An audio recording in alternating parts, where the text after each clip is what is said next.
And our next speaker will be Professor Mark Sherriff. Mark Sherriff received his PhD from North Carolina State University in 2007 and immediately joined the faculty at the University of Virginia. At UVA, Mark has been an active member of the teaching faculty, teaching 250 students every semester on average in both early programming courses and large upper-level project courses. For his teaching efforts, Mark was named the 2010 UVA ACM Professor of the Year and was awarded the inaugural Hartford Jefferson Scholars Teaching Prize. He has continued to be an active in computer science education research community, publishing papers in various different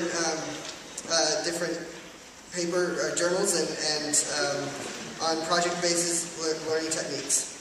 Mark has served on the undergraduate curriculum committee of the CS department in the School of Engineering and Applied Sciences. While completing his dissertation, he worked as a software engineer at IBM, performing research in guiding verification and validation efforts. As a grad student at NC State, Mark served in the computer science department as an adjunct lecturer and was recognized by the university as a Dean's Fellow and as an outstanding teaching assistant. Now I'd like to introduce Professor Mark Thomas.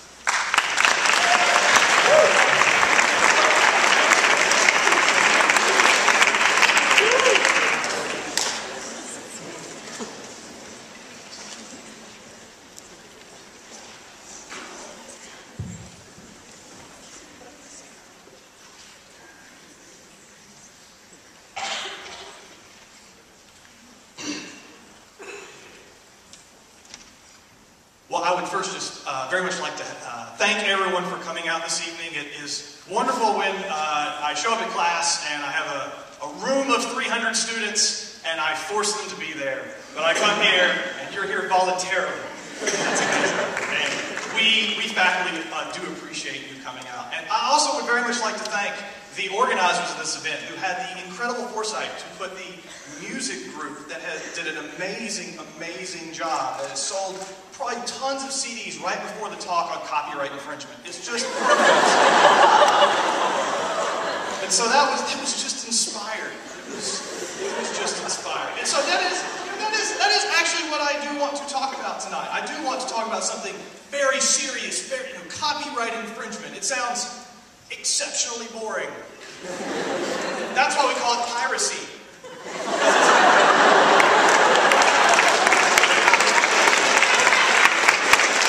You're already seeing on the high seas a copy of the Avengers. Indeed. So first, I kind of want to talk a little bit of recent history. By recent history, I mean about a year ago. How many of you remember the Stop Online Privacy Act, or SOPA? Oh, wow, yes, that's amazing. I mean, this was an amazing time. This was an incredible law that was being introduced in my most sarcastic voice. What would this law do? Well, if you posted anything that was copywritten onto someone's website, that website was liable for the stuff that you posted. And they could effectively be blacklisted on the internet. And the internet took notice. That is the chipmunk, which is kind of hard to see. So I'll just do the motion.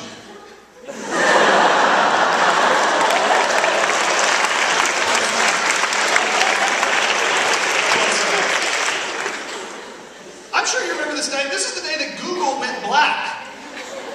Actually, you probably remember it as the day it was harder to get to Reddit when you were in my class.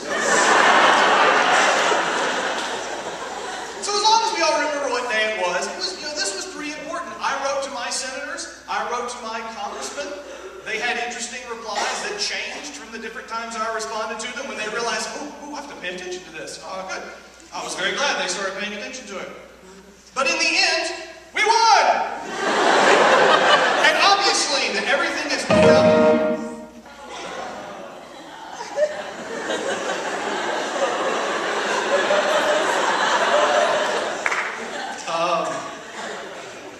This is kind of embarrassing. I'm sorry. I guess I neglected to think about that NFL pictures are actually copywritten. Gosh, I'm sorry about this. Wow, they sent an email to my Comcast email address. Do I have one of those? That's not my Gmail, right? Okay, well, I mean, I want to talk about this. This is the copyright alert system. It sounds very formal. It was actually come up with by the Center for Copyright Information. That sounds pretty legitimate. Want to know who founded it? The RIAA and MPAA. Obviously not biased. Obviously not biased. Now, this is their name for it, which is it's a reasonable name, but we like to call it 6 strikes. And after 6 strikes, you're screwed. And so I'd like to talk to you a little about what these strikes are going after. Now, the way that the 6 strike system works is that they have a piece of software that's going to go around and actually connect to the BitTorrent trackers. I know you all know what that is. And is going to be looking for your IP address so it can report that back to your ISP. And what they say is they're actually going after the casual file share. Yeah, these guys again, Pirate Bay. They always seem to be cropping up left and right. This is what they are. They're trying to go after people who they say don't really exactly know what they're doing when they're file sharing. Okay, I guess that's fair. Well, let's talk about what the strikes are. So, strikes 1 and 2 are all about notification. Now, notifications, as we all know, are things that are going to on the screen and interrupt you from time to time. What in the world? Copyright owner has sent, you can always communicate with Comcast. Oh, that's lovely. I can communicate with Comcast. How easy is it to communicate with your cable company?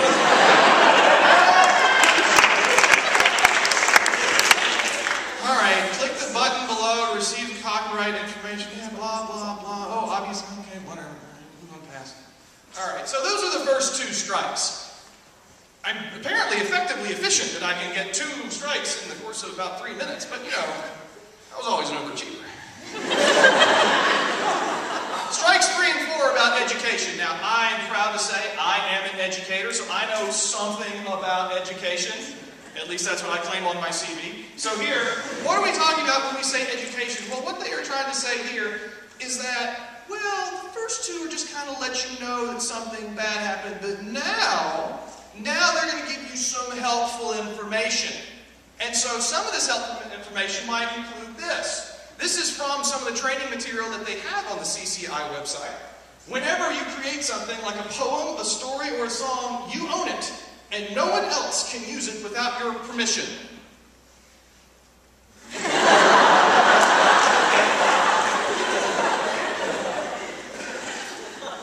Why don't we ask our good friend the Hullabaloos about their wonderful rendition of the Mumford & Sons song we just heard? There is a right called fair use in the copyright law that talks about the ability to use derivative works for education. Why don't I just give you the text? The fair use of a copyrighted work included such for reproduction, for purposes of criticism, comment, news reporting. Son of a banger! That's not copywritten. How are you on our network, Comcast? Wait, that's alert 4. What happened to alert 3?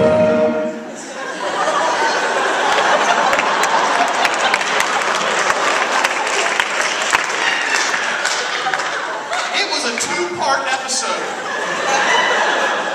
And Jack McCoy was in trouble.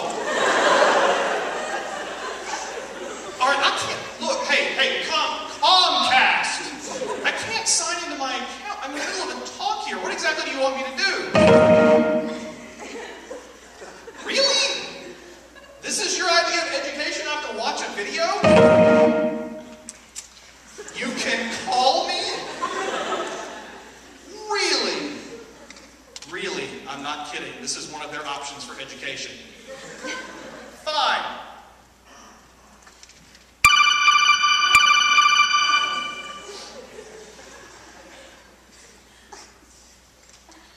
I have to put this down. All right.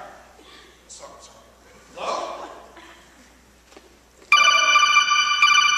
Reception here is awful. Go ahead. There's a lot of talk about online piracy these days, but you can I make sure that the content I download or share is legal? And what is copyright anyway? Basically, copyright enables artists, the people who create our favorite songs, movies, and TV shows, to decide how their work is distributed. It protects their ownership rights whether on CD, DVD, or the internet. They'll never know we're not listening.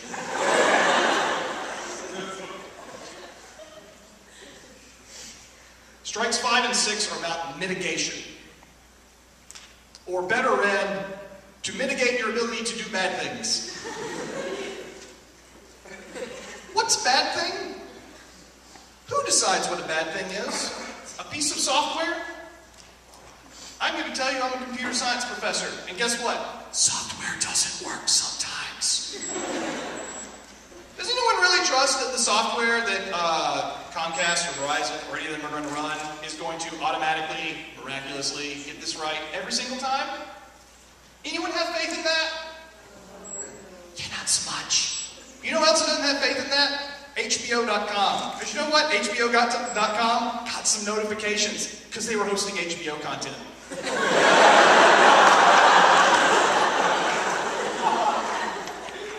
Oops. Oh, really? Really? Okay, well, what does happen after strike 6? Do they come to your home? And they take away your router? And they look through your computer? I see you have some Justin Bieber here. Do you have a receipt for this? Here's what they actually do. After strike 6, depending on the actual ISP that you use, some of the ISPs put you in timeout. By timeout, I mean they cut off your internet for 24 hours. Another ISP drops your download speed to 256K.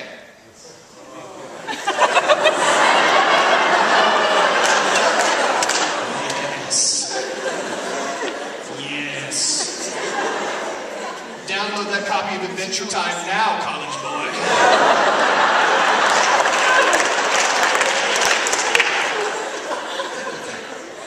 So,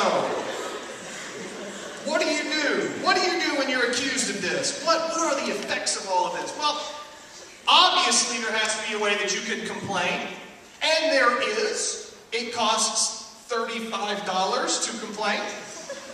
I'm not kidding.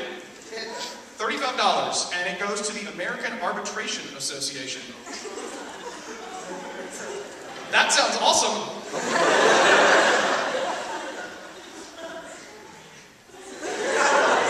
You get the money back if you win, which I'm sure is a lot of the time.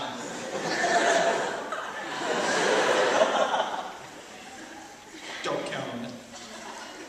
One of the other things they tell you to do is make sure you have your open Wi-Fi closed, which is kind of annoying because the open Wi-Fi wants us to have open Wi-Fi so that people can download things. What about if you're at Starbucks? Now, they argue Starbucks isn't going to be here, so let's pick another coffee shop. But your mom and pop coffee shop, if you just roll up there and you're like, this is awesome, I can certainly download that link from here and no one will catch me. Yes, you are now screwing over a coffee shop owner. Congratulations. Now you are committing theft while also putting someone else slightly out of business. That's a winner. So, do we have a better idea? Do we have a better idea? Well, here's a few of mine. What if we have Netflix, right? Netflix is wonderful. Hulu is wonderful. What if we had a Netflix that was for new movies? And I don't mean going back to watch Hot Shots Part 2. You know, whatever you can currently find on Netflix. There's some good stuff, but what if there was a Netflix you could pay for that was in time with DVD releases? What if you did that? What if we did that? What if you could pay for cable by the channel? What we need are solutions where customers pay what they consume, and only for what they consume, and that we make sure that the people who create good content get our money. The people who create content that we don't want to watch, I'm sorry, except for the basketball tournament, I'm not watching True TV. No offense. I don't need it, except during March, then I need it. But other times, I'm pretty good with, the basic channels. So we need better solutions. We need better solutions. We need good students from UVA to go fix this problem. And so you should go do that. And I think I better finish soon. Oh my gosh, they're going to start mitigating the, okay, I guess they heard what I was talking about. So let me just finish up by saying, this is not a law. This is not a law. There is nothing in the U.S. Code that says that this is the way it is. This is an agreement between the ISPs and the content providers. That is it. They changed the terms of use of your internet service without you knowing it. Well, they told you because they have a law. They have a statement saying they'll do that, but they just changed it. And none of us pay attention to that. Let's just be honest. But they did change it on us. So one of those kind of looks like